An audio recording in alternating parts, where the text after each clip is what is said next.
Xenophon's Anabasis, or March of the 10,000, begins 3 years after the Peloponnesian War in 401 BC. Now the book starts by the author setting the stage of a conflict within the Persian royal family. King Darius II had 2 sons, Artaxerxes II and Cyrus the Younger. When Darius passed, the throne succeeded into the hands of Artaxerxes. Cyrus, however, after a few conflicts with his brother, decides he never again wants to be under Artaxerxes' power, and if he can, take the throne for himself. So, encouraged by his mother, as Cyrus was her favourite son, he decides to gather an army to topple Artaxerxes and install himself as king. Cyrus decides that he wanted an army of Greeks to assist him in seizing the throne. Cyrus loved the Greeks and he thought very highly of them, and the Persians knew just how fierce and well respected the Greeks were in battle. So Cyrus hired mercenaries from around Greece to come fight with him. And he also hires a general, a Lacedaemonian by the name of Clearchus, to lead the Peloponnesian troops. And if you remember that name, it's because he's a big character in the Peloponnesian War. He's considered this brutal, tough, hard-as-nails leader. So Cyrus forms an army of about 13,000 Greeks along with his national troops, and all meeting in the city of Sardis. It's important to note that everyone in the army besides Cyrus and probably Clearchus too weren't actually aware that they were marching against the king. They thought the reason they were hired was to subdue some hill tribes in Pisidia for the Persian Empire. In fact, Cyrus's true intentions don't come to light until a little bit later. As they got deeper and deeper into Persian territory, the Greeks started to become more and more suspicious of Cyrus's true intentions. Eventually, when they reached the city of Tarsus, the Greeks staged a mutiny and told their generals that they're not going any further. Cyrus eventually does disclose his true intentions to the Greeks, and after multiple speeches from both Clearchus and Cyrus, they're convinced to fight against the king. Cyrus was considered this great persuasive speaker, and he essentially tells the Greeks something along the lines of, if we win, we'll be richer than we could ever imagine. Now remember, all this is occurring only 3 years after the Peloponnesian War, so the Greek city-states were all still very hostile towards each other, and because of that there were a couple of conflicts within the Greek ranks. Greece wasn't this one country that it is today, but it was made up of multiple city-states who fought a lot.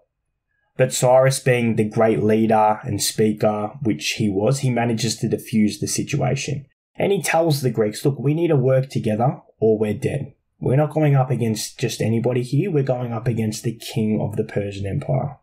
Cyrus eventually meets his brother for battle outside the city of Babylon, which is now known as the Battle of Cunaxa.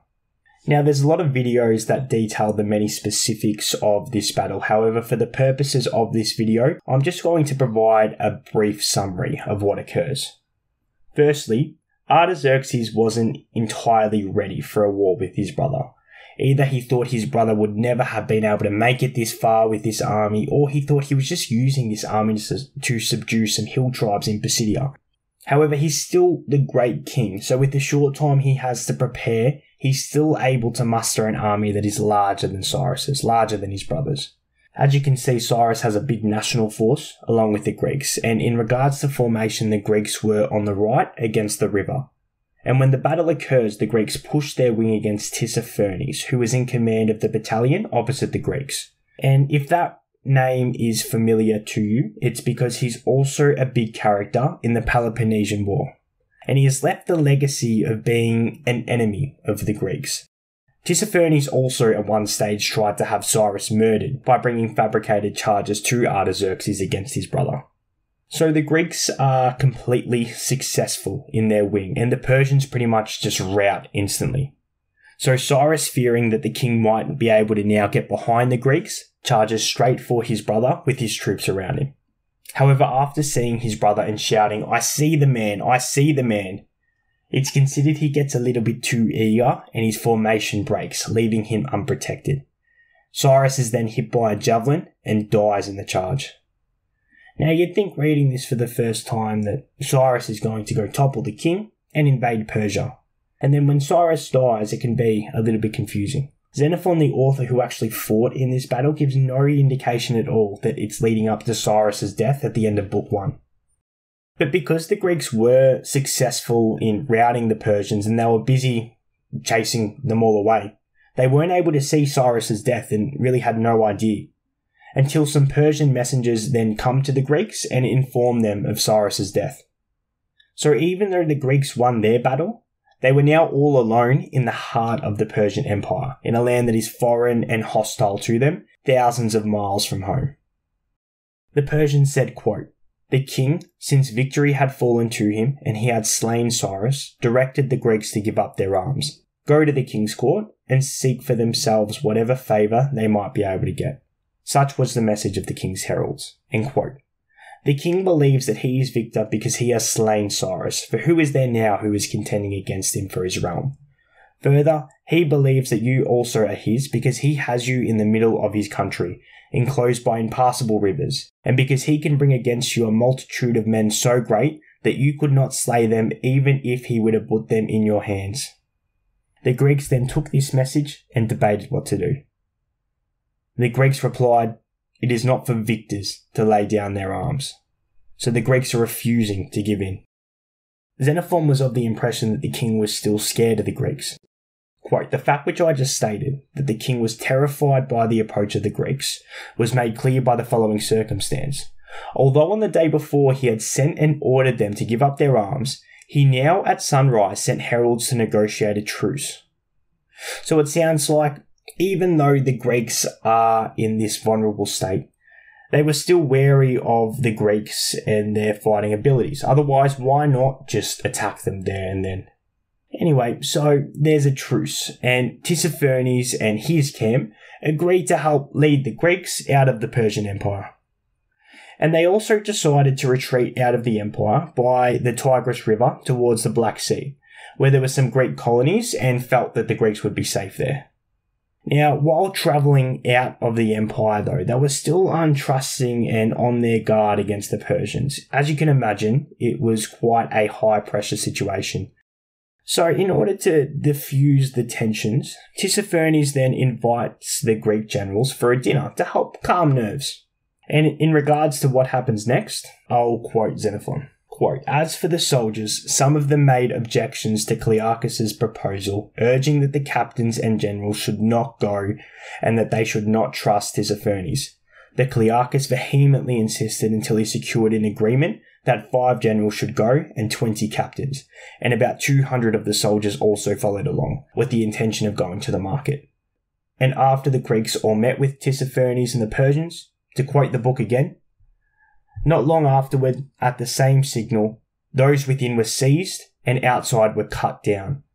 After this, some of the barbarian horsemen rode about over the plain and killed every Greek they met, whether slave or free man. And the Greeks wondered at this riding about, as they saw it from their camp, and were puzzled to know what the horsemen were doing, until Nicarchus, the Arcadian, reached the camp in flight, wounded in his belly, holding his boughs in his hand, and told all that had happened. Thereupon the Greeks, one and all, ran to their arms, panic-stricken and believing that the enemy would come at once against the camp. So Clearchus and the Greek generals were betrayed by Tissaphernes and the Persians, and either killed on the spot or taken to Susa and beheaded in front of the king. The Persians then came to the Greeks and basically just told them everything they did. And even though they were still a long way from the Black Sea, and the truce was obviously over between the Greeks and the Persians, the Greeks still refused to give in and refused to lay down their arms, and they replaced all the generals and the captains. Xenophon, the author of this book, actually gets command of the rear guard, and a Spartan in command of the front. Now, as they push through the empire, they're getting picked off by the Persians throughout their march, but making sure not to attack the Greeks from the front, where the Greeks would have the advantage. Now, the Greeks eventually reached the land of the Carduchians, which wasn't under Persian rule, so the Persians didn't follow them into this territory. These were a very hostile mountain people, and it took the Greeks roughly a week to pass through it. However, it was very difficult due to the Carduchians constantly throwing big rocks down the mountains, and the Greeks had to walk through these narrow passageways. Now, when the Greeks eventually entered into the Armenian mountains, winter time had hit, and these are really some of the darkest days in the book.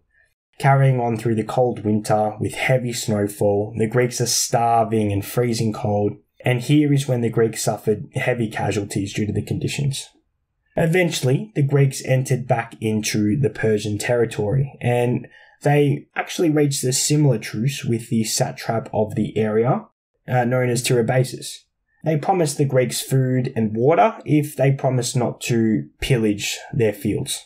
Eventually, though, while walking through the territory, the Greeks caught wind that they were being followed by the Persians and were planning to attack them, and they started picking off the Greeks, which were lagging behind on the march.